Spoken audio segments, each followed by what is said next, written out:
horse-drawn vehicles, and later trains were employed, most notably by Great Britain, which conducted significant trade with its colonies in present-day India and Pakistan. The problem was sailing on sand. Yeah, that didn't work real well. I could see where that's an issue. I could tell you very recently how that's an issue. Someone tried to take a shortcut and it didn't work out. So it wasn't to go the hard way. So it wasn't until the French occupation of Egypt from 1798 to 1801 that the first actual survey was made across the isthmus. Napoleon, personally investigated the remains of the ancient canal to see whether or not it could be in some way used. He had his chief of lines communication engineer calculate the level of the Red Sea and the Mediterranean, and he erroneously determined that there were 33 feet in difference in the heights, which would have meant a series of locks, kind of like what you got in the Panama Canal, which would obviously have made it much, much, much more difficult and complicated to build the canal. So it was kind of shelved, and everybody who talked about it over the next 50 years or so just sort of took his measurements as being the Bible, which they weren't. The 30 feet difference? Yeah. That causes that big of an issue? Just because of the whole lock thing, you could go so far, then you had to have a series of locks which would move things up and down. You couldn't have a straight passage. But if they would, they were saying that would have been catastrophic flooding. That was also obviously a big issue that they were worried about. All right, I'll give you that one. So anyway, nobody really questioned his thing for about 50 years. Would you question Napoleon? I wouldn't. No. Well, Napoleon's engineer now. Yeah, if he gave up on it, why bother? I was watching one source. They were saying so then Napoleon got this information and he kind of just let it go because the guy didn't have anything else to do. Napoleon was a rather busy individual.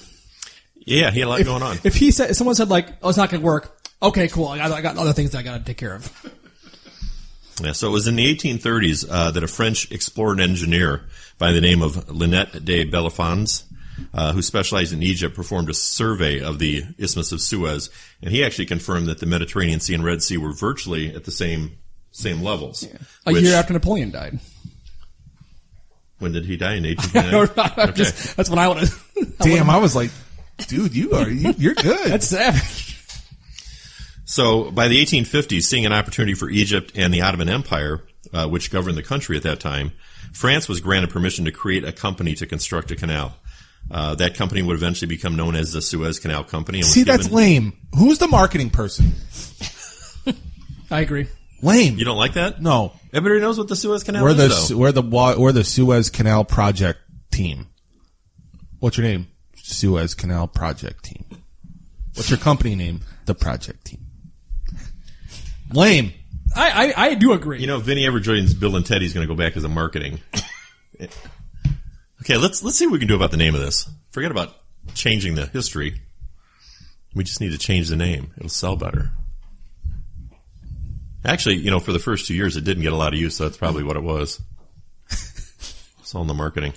It is. So anyway, France was given a 99-year lease over the waterway in the surrounding area.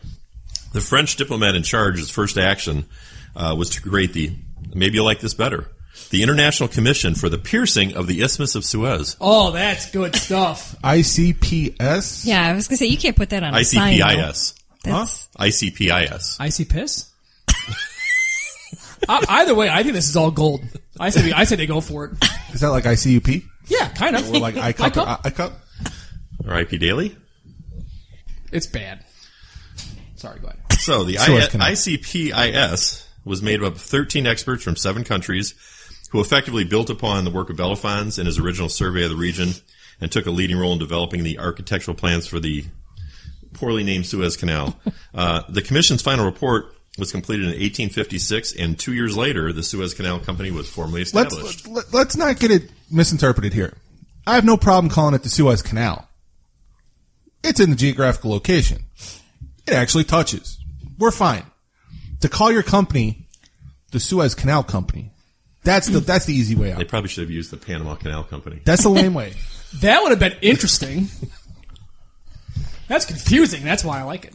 It's like Greenland and Iceland. Suez Canal brought to you by the Panama Canal Company. Again, I don't hate what he's saying. You've been missed, Vinny. He just won me with the Iceland and Greenland thing. He won me over with that. That's true. That's how he gets you. So construction began at the 25 northernmost Port Said end of the canal in early 1959 and involved the excavation and dredging of 97 million cubic yards of sediments. That's what took 10 years. Now, I don't think that they're moving quite that much on Indianapolis Boulevard, but... I mean, it's amazing. Yeah, the excavation work took 10 years, and estimated 1.5 million people worked on the project. Is that how many have been on? That's how many people have gone over. I never see anybody out there working Boulevard. on Indianapolis Boulevard. Also facts. Yes, never. Unfortunately, over the objections of many British, French, and American investors in the canal, many of these were slave laborers, and it's believed that tens of thousands died while working the Suez, mostly from... Vinny? What? Where'd they die from? They died from me? No. Cholera. You had alluded to that earlier. Oh, they did? You just made that up? That was a good one. That was a good guess. It's a pandemic. I mean, most people, you either died from a plague, cholera, Spanish flu, something. Like, yeah, take a shot. Bubonic plague. Throw a dart. Political turmoil in the region negatively. Oh, no, you've died of cholera.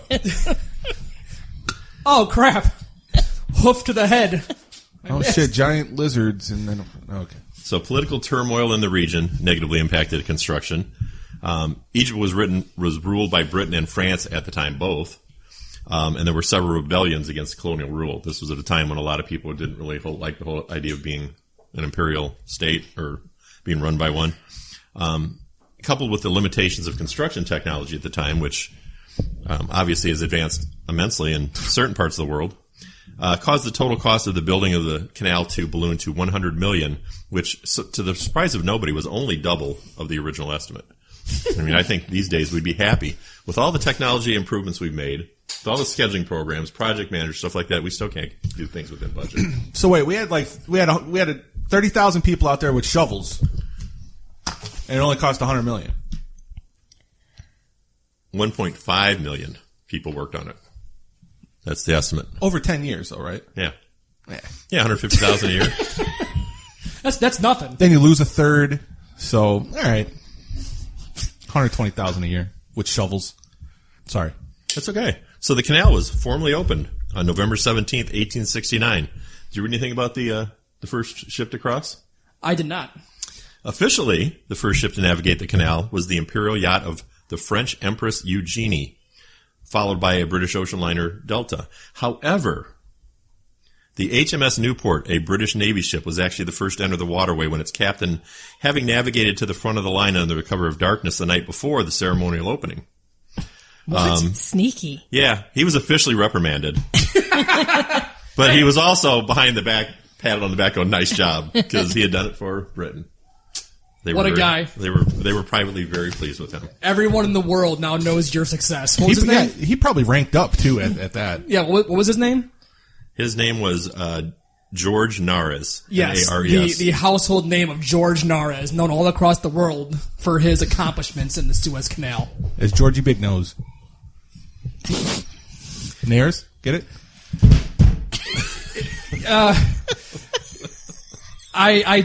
Yes, I do get it. That was it was not up there with the Oregon Trail, but you're doing pretty good. Hey, man. I'm shaking off the rust a little bit. It's been 2 years. I mean, it's better than done. This is awesome. I don't have to be the one that trashes Don. I know. He can do it, then he won't even be here the next time that Don is here. Well, unless he wins War of the Rogues. Again, he could just say that he doesn't have to be here for it. So, when the canal first opened in 1869, it consisted of a channel that was barely 26 foot deep, 72 foot wide at the bottom, and 200 to 3 foot wide at the surface. What year are we talking about? 1869. Okay. So we're talking 26 foot deep, 72 foot wide at the bottom, 200 to 300 foot wide at the surface. Now think about the boat you're going to be talking about. Yeah, because I am. I'm sitting there going like, man, I wonder how far in the water these things go. Yeah. So to allow ships to pass each other, passing bays were built every 5 to 6 miles. So you kind of, when at its peak, when ships were going both ways, you would literally be stopping and starting and stopping and stopping, or starting and stopping, waiting for somebody to pass. Stopping and stopping? Yeah, you could do that too. Sometimes you had to stop twice. Between 1870 and 1884, there were some 3,000 groundings of ships. because of the narrowness and tortuousness of the channel. Major How many improvements. ships? About 3,000. That's a little much to not learn your lesson. Well, they did. Go to your room. So in 1876 began the first of many improvements, and after successive widenings and deepenings, the canal by the 1960s had reached a minimum width of 179 feet and a depth of 33 feet along its banks and a channel depth of 40 foot at low tide. So how many ships have we lost? 2,998. That's all right. At least initially, only Next week's like steamships- 3,000. That's too many. We don't need to go deeper. Yeah, that's all right. Wait, we lost 2 more this week. Okay. Now we're getting a little ridiculous. Anyway, at least initially, only steamships were able to use the canal, as sailing vessels still had difficulty navigating the narrow channel and the region's tricky winds. Yes, there were tricky winds even back then. Although traffic was less than expected during the canal's first 2 years of operation, I didn't think wind's been it still had a profound impact on world trade and played a key role in the colonization of Africa by European powers. Still, the owners of the Suez experienced financial troubles, and the original Khedive, or the governor of Egypt, was forced to sell his shares of stock to Great Britain, but that was in 1875, and at that time France still was the majority holder of stocks. And by the way, just I didn't come across it here, that 120-mile journey that they now have, that was in lieu of almost 6,000 miles around the Cape. It's a huge, that's a haul. huge difference. Yeah, I think, like I said, I think modern day is like 9 or 10 days extra. That sucks. Yeah, in modern days. Back then, when it first opened, they were talking about if you were going to send a letter, it'd be a year and a half before you got a reply. Going by ship. Hey, Vinny's in a bad way. You better come quick. He'd be way short of paper goods by then. He'd be making his own trees and people know, but it is important. I mean, 12% of the world's trade goes through the Suez. I'm not sure. I think that's a little low, actually. Okay. I mean, either way though, it's a lot. I mean, and even people like, 12%. 12%, if you really look at it, it's a lot for one choke point to be responsible for. Right. So a little more quick history of some of the little problems they've had, I guess I should say. In 1888, the Convention of Constantinople decreed that the Suez Canal would operate as a neutral zone under the protection of the British, who by then had assumed control of the surrounding region, including Egypt and the Sudan. The British actually defended the canal from an attack by the Ottoman Empire in 1915 during World War I. And then in 1936, an Anglo-Egyptian treaty reaffirmed Britain's control over the important waterway, which became vital during World War II when the Axis powers of Italy and Germany attempted to capture it. Despite the supposedly neutral status of the canal, Axis ships were prohibited from accessing it for much of the war. And then you get to the end of the war in Egypt. By 1851, Egypt was starting to flex its own muscles, and they said, we don't want to be a part of this Anglo-Egyptian treaty anymore. So that started years of negotiation. That takes the name out of the play. Pardon? Takes the name out of play. It does. Can't call it that anymore. So about 5 years after they were negotiating back and forth, Britain and Egypt, the British withdrew their troops from the Suez Canal in 1956, basically handing control over to the Egyptian government and under the leadership of that time President Nasser. Nasser? We know what you mean. Nasser. I think it's Nasser. That guy. He quickly moved to nationalize the canal's operation and did so by transferring ownership of the Suez Canal Authority to a government agency. And that was back in July of 56. That kind of sort of ticked off Great Britain and the United States, as well as they were angered by that move, as well as the Egyptian government's efforts to establish relationships with Soviet Union at the time. They were kind of playing both ends against the middle. Who's gonna work with us?